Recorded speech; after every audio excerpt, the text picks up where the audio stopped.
Hola, explicaremos el quinto presupuesto material para obtener sentencia favorable.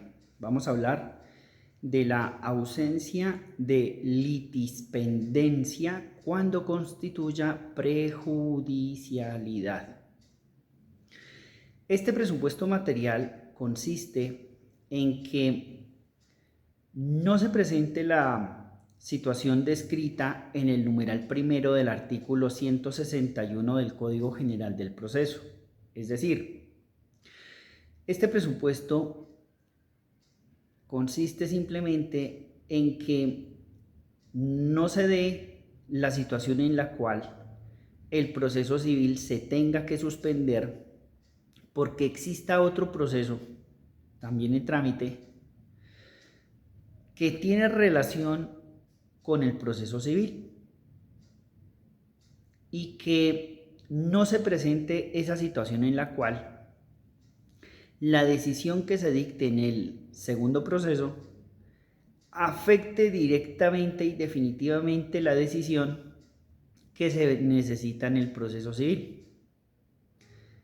Es decir, el artículo 161 del Código General del Proceso en el numeral primero nos habla de unos eventos en los que se puede suspender el trámite de un proceso civil, es decir, que se pueda suspender el proferimiento de la sentencia en el proceso civil, mientras se decide o mientras se resuelve otro proceso, que puede ser civil, laboral, administrativo, penal, etc.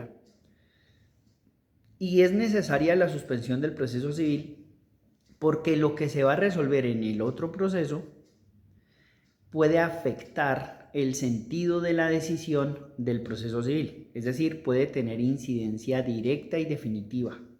Y esto podría llegar al punto en el que la sentencia que estamos buscando nos resulte desfavorable.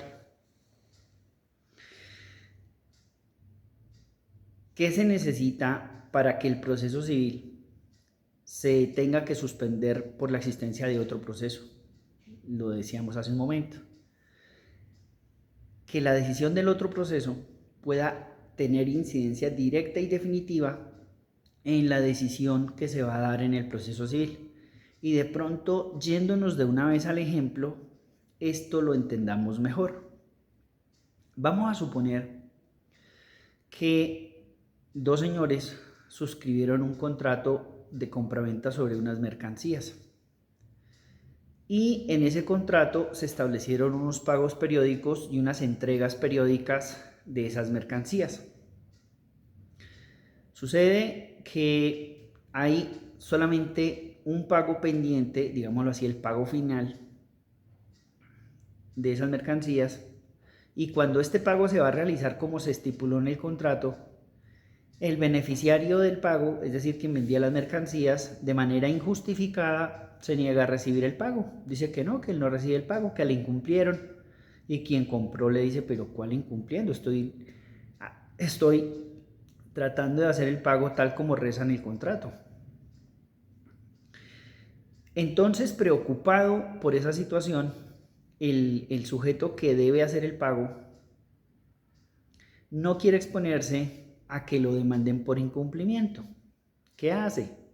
Pues inicia un proceso declarativo verbal de pago por consignación, regulado por allá en el artículo 381 del Código General del Proceso, buscando que mediante sentencia se declare válido el pago que él siempre estuvo presto a hacer, pero que el beneficiario del pago injustificadamente se negó a recibir. ¿Qué es lo que quiere este señor con el proceso verbal de pago por consignación? Quiere obtener una sentencia en la que el juez civil diga que ese pago que él estuvo presto a hacer era válido, evitando, repetimos con ello, evitar el incumplimiento.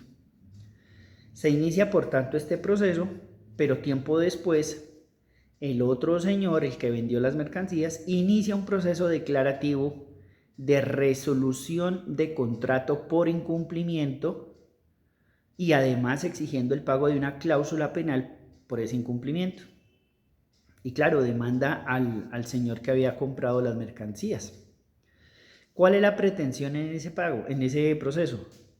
Que se declare el incumplimiento de parte del comprador y que por virtud de ese incumplimiento se le obligue a pagar esa indemnización de estimación anticipada de perjuicios de la cláusula penal. Y aquí ustedes podrán pensar, eso es un pleito pendiente.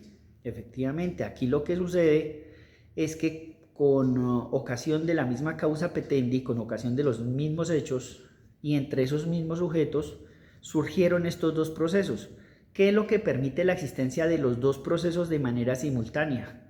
Que las pretensiones que se buscan discutir y resolver en cada uno son diferentes. Mientras que en el proceso de pago por consignación se busca que se declare válido el pago, en el otro proceso, en el de resolución de contrato por incumplimiento, se busca que se declare el incumplimiento de ese contrato con la consecuente indemnización de perjuicios moratorios establecida en la cláusula penal.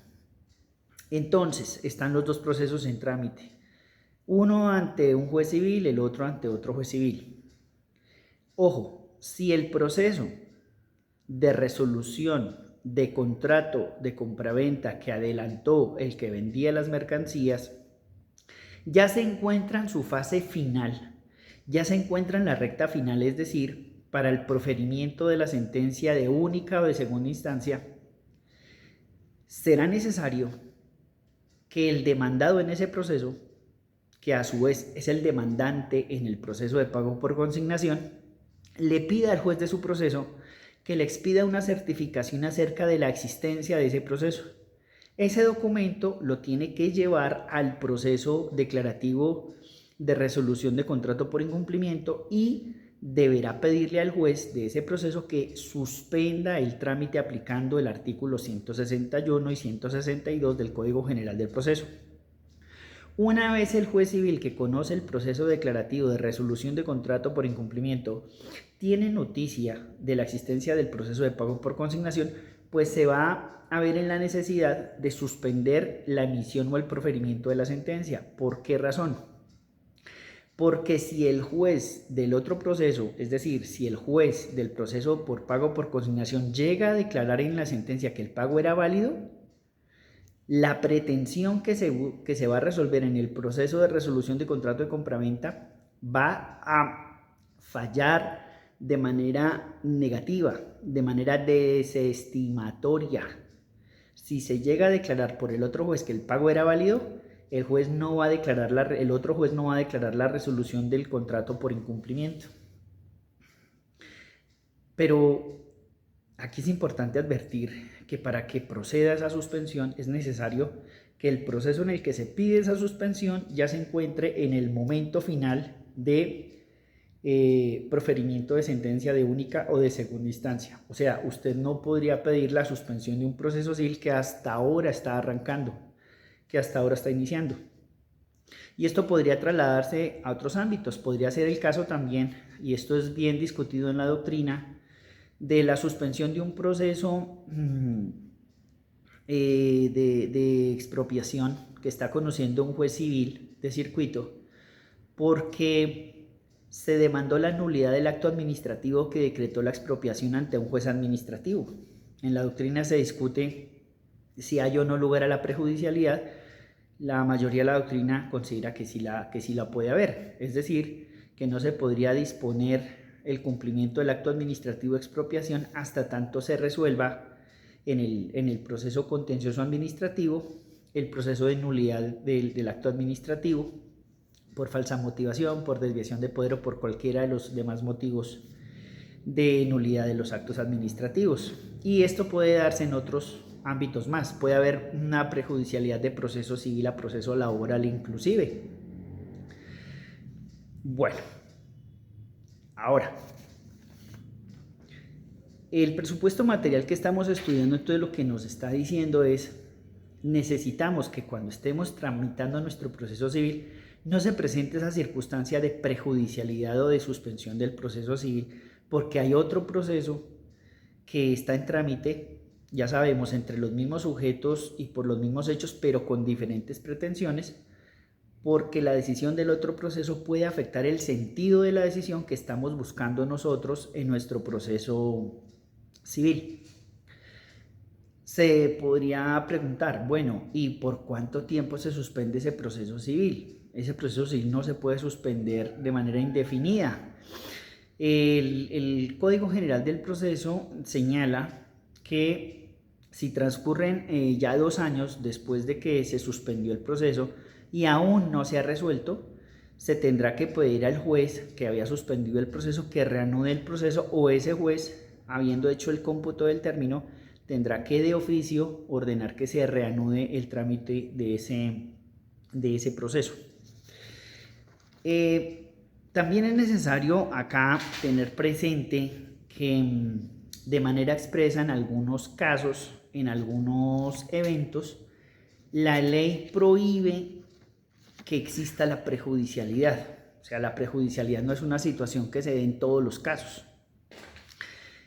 ¿En dónde encontramos prohibiciones para que se dé la prejudicialidad? Una primera restricción la encontramos inclusive en el mismo numeral primero del artículo 161 del Código General del Proceso. Allá nos dicen, por ejemplo, que no se permite la prejudicialidad, no se permite la suspensión, en este caso, de un proceso ejecutivo por la existencia de otro proceso civil de carácter declarativo, cuando lo que se busca ventilar en el proceso declarativo se podría resolver en el proceso ejecutivo a través de la acepción de mérito o a través de la demanda de reconvención. Entonces vamos a explicar eso con un ejemplo. Si se firmó una letra de cambio, un pagaré o un cheque o cualquier otro documento que pueda prestar mérito ejecutivo, y quien se obligó, supuestamente, considera que la obligación que dio origen a la creación del título no existió, pero ya lo están demandando en un proceso ejecutivo, es decir, ya hay un proceso ejecutivo en trámite, en curso. De hecho, ya lo notificaron del auto que libró mandamiento ejecutivo en su contra. Y ese deudor demandado, en el término que la ley le da para contestar la demanda y proponer excepciones de mérito, no propone la excepción de inexistencia de la obligación que dio lugar a la creación del título, no la propone otras, mala fe, el acreedor, etc., pero no propone específicamente esta. Continúa el trámite del ejecutivo y resulta que luego ese deudor, pretendiendo suspender el trámite del ejecutivo o buscando dilatar el trámite del ejecutivo, presenta demanda declarativa ante otro juez civil, buscando que mediante sentencia se declare la inexistencia de la obligación que dio lugar a la creación de ese título. ¿Qué es lo que dice el artículo 161? Que no se permite la suspensión del proceso ejecutivo. ¿Por qué? Porque esa inexistencia de la obligación que dio lugar a la creación del título, ese mismo deudor demandado la habría podido ventilar y buscar que se resolviera en el proceso ejecutivo en el que ya lo están demandando.